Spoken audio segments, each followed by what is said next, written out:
નમસ્કાર દર્શક મિત્રો, હું છું આપનો દોસ્ત કલ્પેશ ગઢવી. સાબરકાંઠા જિલ્લામાં આવેલ કુવાવા ગામ એટલે પરમ ભક્ત સાયાજી ઝુલા, જે પરમ કૃષ્ણ ભક્ત હતા, તેમના ગઢના દર્શને અને તેમના મઢના દર્શને આપણે જઈ રહ્યા છીએ. તો ચાલો હવે આપણે દર્શન કરીએ. સાયા ગઢ ચણાવ્યો જદુપત દેખન આય. સાયાએ આ ગઢ ચણાવ્યો જદુપત દેખન આય. દેખત શોભા દુર્ગ કી વૈકુંઠ ગયો વિસરાય. આ ભગવાનને એમ થયું કે મારે આ જ રહી જવું જોઈએ. આવું વૈકુંઠથી મોટું ધામ મને બીજે ક્યાં રહેવા મળશે, જ્યાં મારા ભક્ત રહેતા હોય, એની મારી ભક્તિ થતી હોય, આવું સરસ મારું મંદિર હોય, એ મૂકીને મારે વૈકુંઠ કે ત્યાં શું કામ જવું જોઈએ, એવી એની એ અભિલાષા કૃષ્ણને પણ થઈ હશે. એવા પરમ ભક્ત સાયાજી ઝુલા આ ચારણ સમાજનું, ઝુલા વંશનું એક રત્ન હતા અને એના ગઢમાં આજે અમે ઊભા છીએ. એની આપણી ધન્યતા અનુભવીએ છીએ. આ સાયાજી ઝુલાના દરબારગઢનું પવિત્ર પ્રવેશ દ્વાર છે. ઉપર બેડારાયનો મઢ છે અને અહીંથી જ સાયાજીના ગઢમાં જવાનો રાજમાર્ગ છે. ત્યાં આપણે ઊભા છીએ.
સોળમા શતકના શિરમોર કૃષ્ણ ભક્ત એવા ચારણ કવિ અને કૃષ્ણ ભક્ત, જે આંગળીના વેઢે, કૃષ્ણની આંગળીના વેઢે જેમનું નામ હતું, એવા સાયાજી ઝુલાના ગઢમાં ઊભા છીએ. દર્શનનો લાભ લઈએ છીએ. સાયાજી ઝુલા ઈડરના રાજકવિ અને કૃષ્ણના પરમ ભક્ત કહેવાય છે. કે કેટલાક કૃષ્ણ ભક્તોને જે નિરાવણ દ્રષ્ટિ હતી, એવી નિરાવણ દ્રષ્ટિ સાયાજીને ભગવાન કૃષ્ણે આપી હતી કે એમણે કૃષ્ણનું દર્શન કરવું હોય, કૃષ્ણના ભક્તોનું દર્શન કરવું હોય, કૃષ્ણના ધામનું દર્શન કરવું હોય તો કોઈ સમય, દિવાલ, કાળ કશું જ નડતું નહીં. એવા કૃષ્ણ ભક્તના તીર્થમાં આપણે ઊભા છીએ. સાયાજી ઝુલાનો જન્મ કુવાવાથી નજીકમાં લીલછા ગામમાં થયેલો અને પછી સામાજિક અને કૌટુંબિક રીતે એ કુવાવામાં સ્થાયી થયા અને ઈડરના રાજકવિ તરીકે પ્રસ્થાપિત થયા. પરમ કૃષ્ણ ભક્ત, પરમ ચારણ કવિ, પવિત્ર આત્મા, જાણે કે વૈકુંઠમાંથી જ આવ્યા હોય કૃષ્ણના ભક્ત તરીકે એવા. તો એક વખત જે એમનો જે નિરાવણ દ્રષ્ટિનો પ્રસંગ બહુ જ જાહેર પ્રસંગ છે. સાયાજી સાથે તો ઘણા ચમત્કારો વણાયેલા છે એમની જીવનગાથામાં, પણ એવા ચમત્કારોને એક બાજુ રાખી પણ એમની ભક્તિ જે છે એ ભક્તિની વાત કરીએ તો જેને ભગવાને નિરાવણ દ્રષ્ટિ આપી છે, કોઈ આવરણ નડે નહીં જોવામાં જાણવામાં, એવો એક નાનકડો પ્રસંગ સાયાજી વિશે બહુ પ્રચલિત છે. ઈડરના ઈડરના દરબારમાં રાજકવિ તરીકે બિરાજમાન સાયાજી હતા. દરબાર ભરેલો હતો, રાજા સાથે વાતો થતી હતી, સાંજનું ટાણું હતું અને અચાનક જ સાયાજીએ પોતાના હાથ ઘસ્યા અને હાથ ઘસતા એ હાથ કાળા થઈ ગયા, કાળા મેશ થઈ ગયા. તો રાજાને આશ્ચર્ય થયું કે કવિરાજ અમારી સાથે રાજ દરબારમાં વાતો કરે છે, મારી સાથે વાતો કરે છે અને આવી હાથ ઘસવાની ચેષ્ટા શું કામ કરી અને હાથ કાળા કેમ થઈ ગયા? પૂછ્યું કે કવિરાજ આ શું? તો કવિરાજે કીધું કે બાપુ એ વાતનું રહસ્ય ન પૂછો તો સારું છે, કારણ કે હું કહીશ તો તમે માનશો નહીં, પણ આ તો રાજાની જીદ. રાજાએ કીધું ના કવિરાજ કહેવું જ પડશે, મારા દરબારમાં કાળા હાથ થાય મને ખબર ન હોય. અને સાયાજી કીધું કે દરબાર અટાણે આરતી ટાણું છે, દ્વારકાધીશના મંદિરમાં આરતી થાય છે અને ત્યાંનો જે પૂજારી છે એ આરતી ઉતારવામાં એટલો બધો મગ્ન થઈ ગયો છે કે એ આરતી ઉતારતી વખતે આરતીની સગ એ દ્વારકાધીશના વાઘાને અડી ગઈ અને વાઘા સળગવા માંડ્યા અને એ સળગતા વાઘા જોઈને રાડારાડ કરી મૂકી.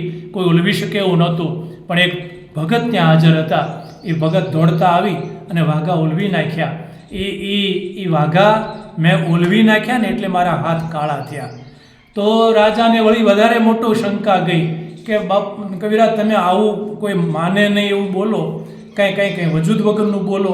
ત્યારે સાયાજી કીધું કે બાપુ એટલે તમે કીધું હતું કે આ તો ભક્તિનો વિષય છે, શ્રદ્ધાનો વિષય છે, તમે નહીં માનો, પણ મેં વાઘા ઓલવ્યા હકીકત છે.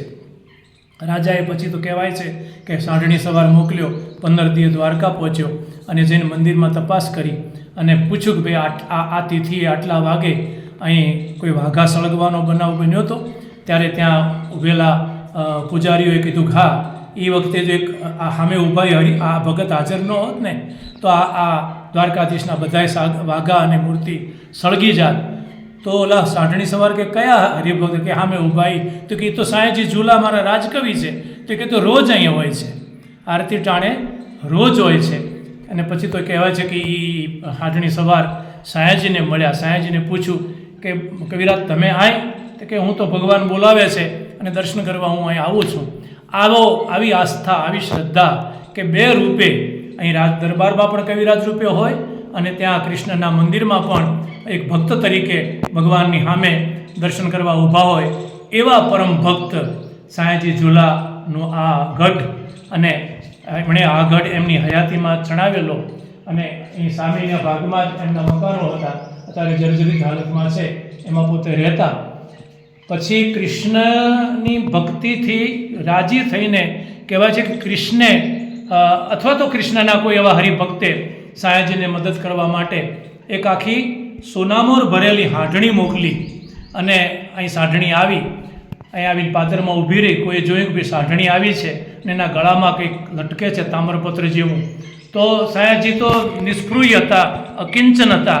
એમને તો કાંઈ સોનામોર હારે કે કોઈ દરદાગીના હારે કે સંપત્તિ હારે, એમને તો માત્ર કૃષ્ણની ભક્તિ જ પ્રિય હતી ને એ જ એમના માટે મોટી સંપત્તિ હતી. એટલે સાંઢણી સામું જોયું નહીં. 2-3 વખત સાંઢણીને ઉઠાડી દીધી, પાછી વળીને આવી ત્યાં ઝેકારે. એટલે પછી કોઈકે કીધું કે ના ગળામાં કંઈક લટકે છે તામ્રપત્ર જેવું, એ વાંચો તો ખરા.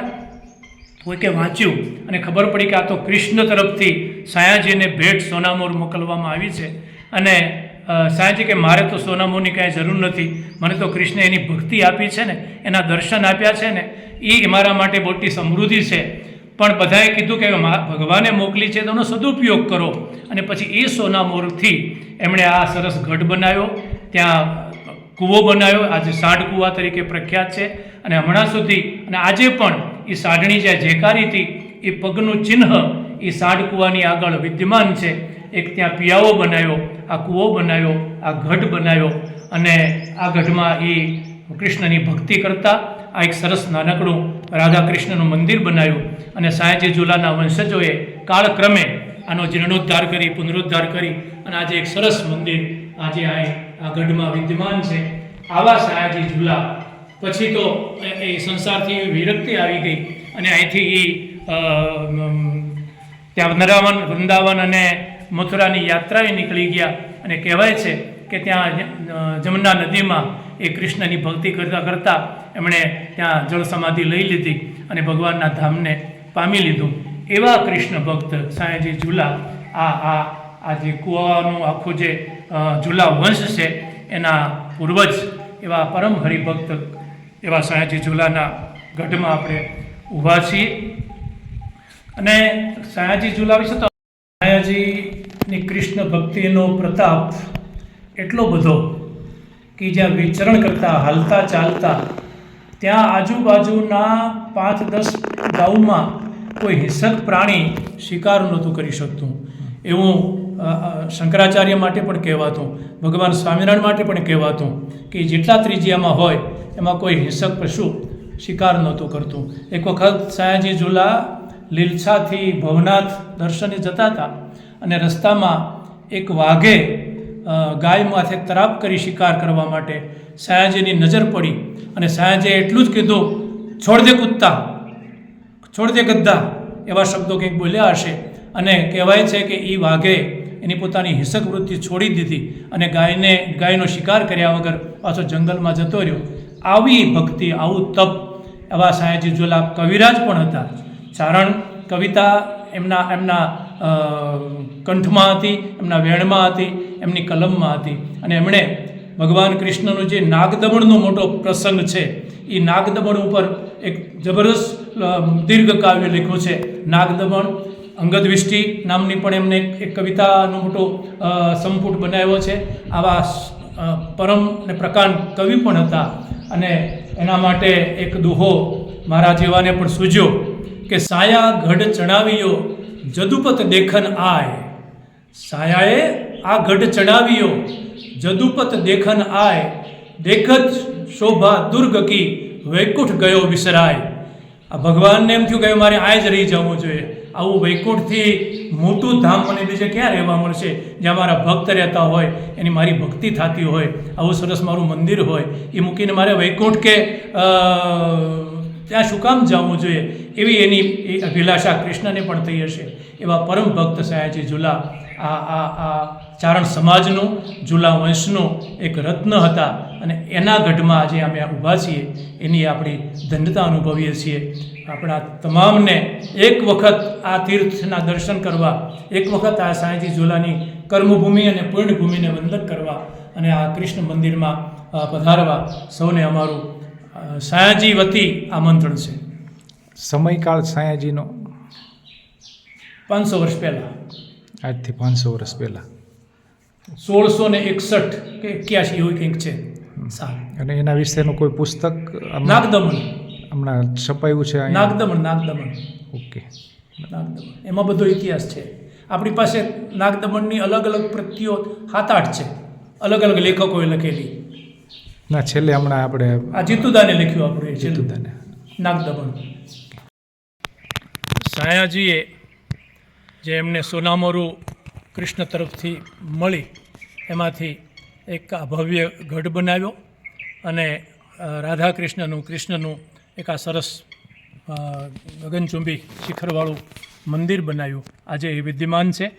અને પછી એ સાયાવત ઝુલાના જે વંશજો કુવાવાના વંશજોએ એ સાયાજી પ્રત્યેની પોતાની ભક્તિ અર્પવા માટે, તર્પણ કરવા માટે સાયાજીનું એક સરસ મૂર્તિ બનાવી અને જે સયાજીને ભગવાન કૃષ્ણ પ્રિય હતા એ જ મંદિરની સન્મુખ એમની સ્થાપના કરી છે. એ મૂર્તિના દર્શન પણ આપણે આ કરી રહ્યા છીએ.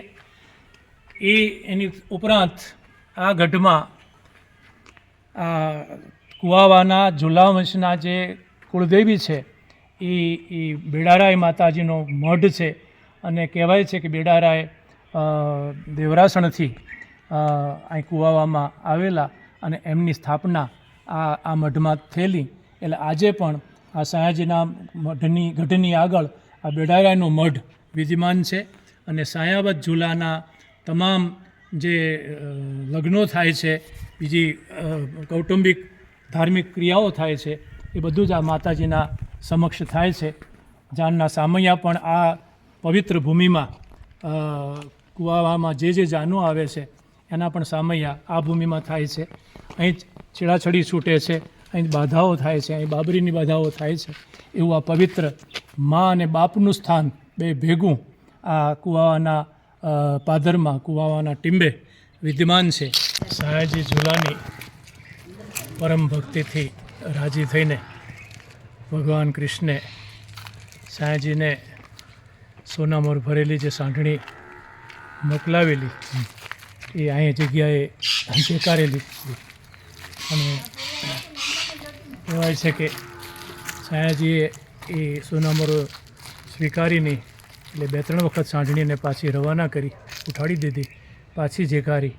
એટલે બધાએ વિનંતી કરી કે આ સાંઢણી સોનામોર લઈને આવી છે તો તમે સ્વીકારો, ભગવાનની પ્રસાદી છે, એનો સદુપયોગ કરજો. તો એ સાંઢણી જે જગ્યાએ જેકારી હતી, 3 વખત બેઠી હતી, ઉઠી હતી, એ આ સ્થળ છે. અને પરંપરાગત એવું કહેવાય છે કે સાંઢણીએ જ્યાં પગ મૂક્યો તે પગનું નિશાન પણ થોડુંક કંઈ અત્યારે દેખાય છે. એ આ સાંઢ કૂવો છે. અને બાજુમાં જ આ સયાજીનો ગઢ છે. અને સયાજીના વંશજોએ સયાજી પ્રત્યેની ભક્તિ અને થી પ્રેરાઈને એમને તર્પણ કરવા માટે એ સાંઢણીને અમર કરવા માટે એ સાંઢણીની એકાએકી પ્રતિકૃતિ અહીં પધરાવી છે. એ પણ અહીં દ્રશ્યમાન થાય છે. એવી આ પવિત્ર જગ્યા છે. અને સયાજીની સ્મૃતિઓ અહીં આપણને ઉજાગર થાય છે.